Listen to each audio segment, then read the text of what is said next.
Ah, the 1/6 scale M3gan figure from MONDO. Oh, this should be interesting, folks. Let's take a look at this, shall we?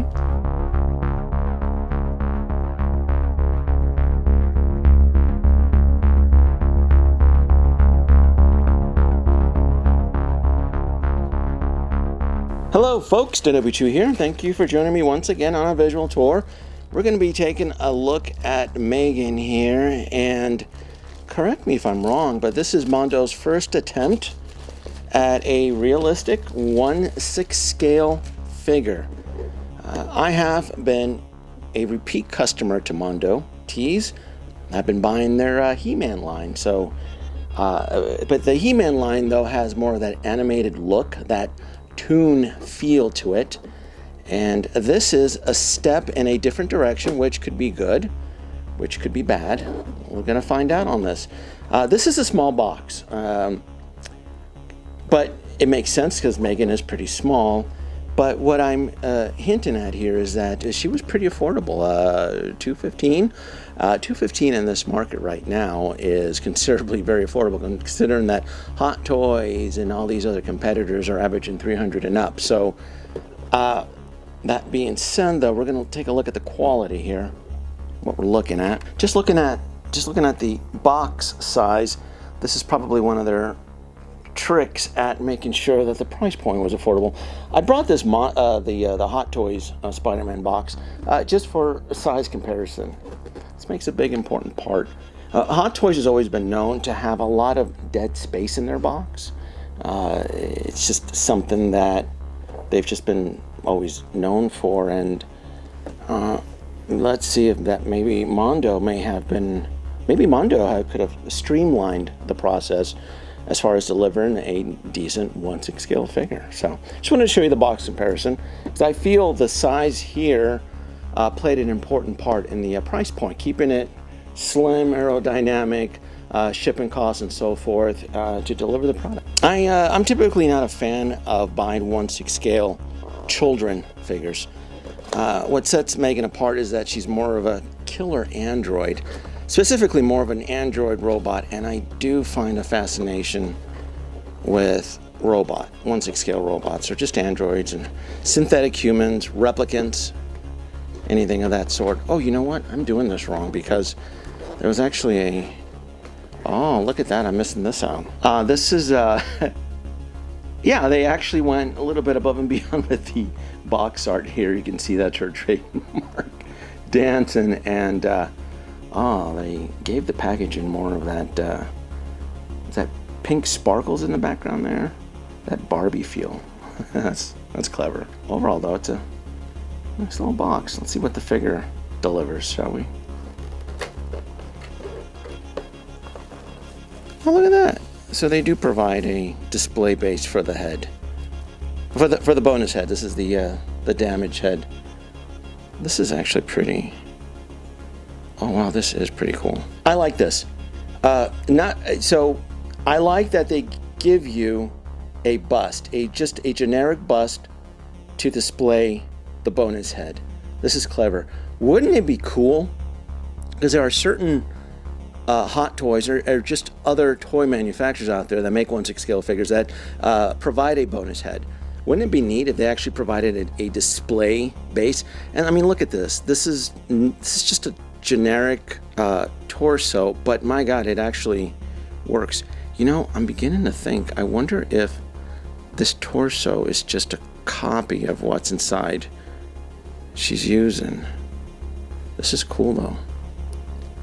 Evil little bitch, huh? Alright.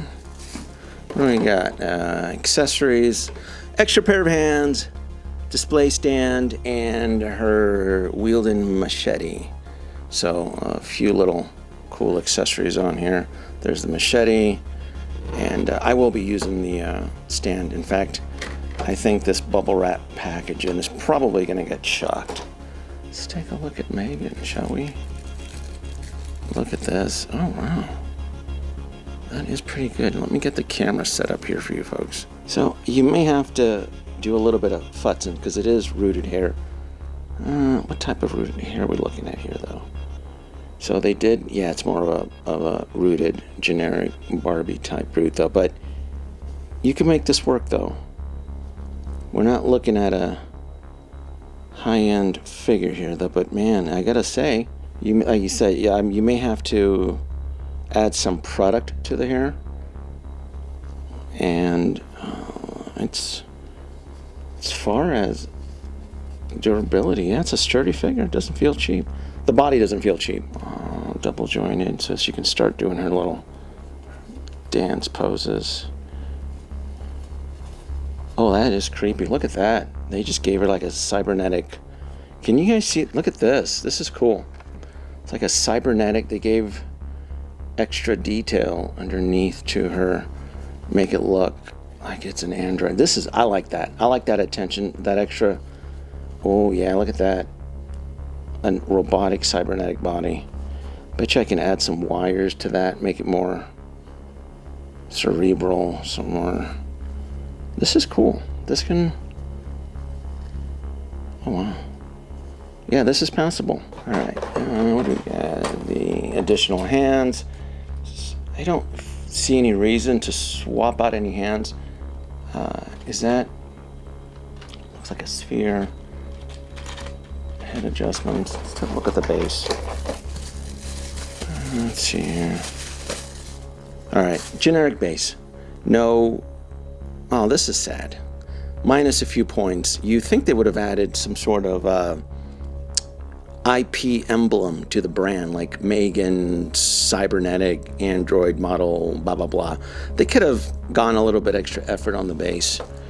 Just some artwork, some deco. This is probably the only negatives I see so far with the figure.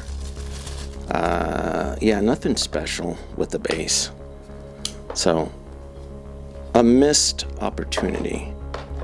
The machete is plastic. Die-cast machete would have been cool though, wouldn't it? Alright, so accessories are they're mediocre. Display base, machete, a few swappable hands. Is that, holy smack, is that hand grabbing in the air? Oh, that's funny. Let me take a look at this. So, I subtract some points for the generic base though, but they make it up with the her hand holding a human ear. So that's that's cool. That's very cool. Yeah, that's wild. I don't see any printed instructions that came with the actual box that would help me understand what this is for. This tool right here. I'm guessing it's probably for the eye movement, because she does have movable eyes. And that's the other thing too about this figure, is that they actually incorporated rolling eyes. Let's see if I can play with that. So what I can come up with is that this little cup doohickey at the end of this tool, which you would stick underneath the head, and then that's how you can kind of see it right there. Hopefully I can get the camera. And that's what moves her eyes. Right, there you go. So you can kind of see her eyes move around. Oh, that is. So, a little bit challenging. It's not the end of the world to actually control her eyes. I thought, if anything, the actual head would split at the seam here, but it is glued on. So you don't want to separate that, because it's part of the root process. This ball joint right here is what connects to the body. And I guess they give you two to control. Two, but that is... I guess it's clever that it controls both eyes, versus Hot Toys, you have to control each eye separately. So it works. Let's see if I can give her a little stand. So it definitely does work. Going back to her bonus head, I'm assuming it's exact same. Yeah, same technology here. A little, as you control the eye, giving her that creepiness there. Doesn't? Yeah, it's a little bit challenging, but it does do the job. Yeah, finagle it, but it definitely does. Rolling eyes. Oh, that is scary. I may add some wiring. Oh man, she is This is a really cool bonus head sculpt. The only thing I can't think of is that, did her body, when she suffered the, I'm gonna have to go back and watch the movie because I don't remember, once she suffered this type of damage, did anything else happen to the body? Was there any type of wear and tear? Were there protruding wires? I don't remember. I saw this in theaters when it came out because I got caught up with the hype. I just don't remember that if you put this head on, if it works with the actual outfit. Does the outfit suffer any damage? Is there any wires? So I'm gonna have to go back, and I don't even remember her body showing any type of exposed circuitry. Yeah, I'm gonna have to go back and watch the. I've only seen the film once, but I mean, overall, they did a really good job. I think they did a really good job. That's pretty neat. A little bonus head.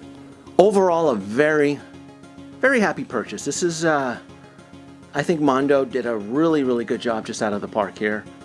So like I said, it's their first, I think, realistic human type 1/6 scale figure since they've always been known. I mean, they're doing, what, the animated Spider-Man, He-Man, Batman. So this is their first foray, and I gotta say, I'm impressed. Now, I did fritz the hair with a wet toothbrush, watered down 3 parts water to 1 part conditioner, just regular shampoo conditioner, and it does definitely help the hair. And you can kind of see how it just, especially for this one here, this is the battle damage head, and I made the hair extra what's the word? Frizzy. I made it extra frizzy. I don't know if I want to put this head on yet. I guess I should, just to show you folks, but, and then I have her standing like she's ready to imprint. I figure this is the pose. I don't want to do the, I don't have the setup yet for the her trademark dance, but other than that though, I mean, I give it a B-, just because, like I said, the base, they could have added some logo, or just, they could have even themed it, meaning that it arrived from the factory, and they could have added some circuitry, some just regular logo. I'm not saying they should have molded, just added some artwork to it to make it just work a little bit better. I do like that they give the extra bust right here, which is pretty damn cool, the way to display the head, versus it's just something that's not something you would see with other toy companies, especially Hot Toys. They'll never give you a way to display the bonus head. And I know that there's people in the community that will 3D print like a bust and so forth, and I've seen that. Hell, I've even made a makeshift display for my clone troopers and such. I don't know where that's at in my collection. It's somewhere in there. But just a way to display the extra helmets, and something like this for the head, it's pretty damn cool. Okay, here it is. Here's the head swap. And it works. It does the good job of displaying her original head, and then you can kind of see here that I'm laughing because I just think this is just a killer look now. I'm like, oh, this is pretty good. Her hair is all frizzy, and she looks pissed, and she's holding the machete, and this is cool. This is this actually works. Yeah, I gotta say, this whole look works. But overall, I mean, this is a fun little figure, something different. I know everybody during the holiday. I know every company right now during the holidays is trying to grab your money. There's just so much stuff out there. This one could go under the radar. It is horror with a slash of science fiction. I don't particularly care for horror. I don't really have horror in my collection. I've always been more of a fantasy, adventure, heroic. But for Megan, and the fact that she is just a killer robot, I'll put her right next to the T800 endoskeleton, which I think will work really, really well. And just for scale, I brought out my old 1000 Toys synthetic human, little 12-inch figure there, just to kind of help set the scale as far as her height goes. He is 12 inches in height, and it just works. I love this shot. Yeah, this is different. This is cool. I'm happy with it. And again, it could have been a little bit better. Probably just more. I don't know what other accessories other than the ear pull and maybe some. What else did she have? I don't remember as far as accessories other than the machete, and she's just really strong, right? Maybe a battle damage outfit, but again, I gotta go back and see the film because I don't remember if her outfit was damaged. Did she have like an exposed arm with some wires or circuitry, or was it just all the head? Overall, though, I am happy with it. Yeah, definitely a B- on this one. Like, subscribe, leave your comments below. Let me know if you're gonna get your own M3gan, if it's a win, or if it's just simply, look, I don't have time. My spreadsheet is just crowded. There's just way too much shit to collect. Folks, like, subscribe, leave your comments below, and thanks for watching.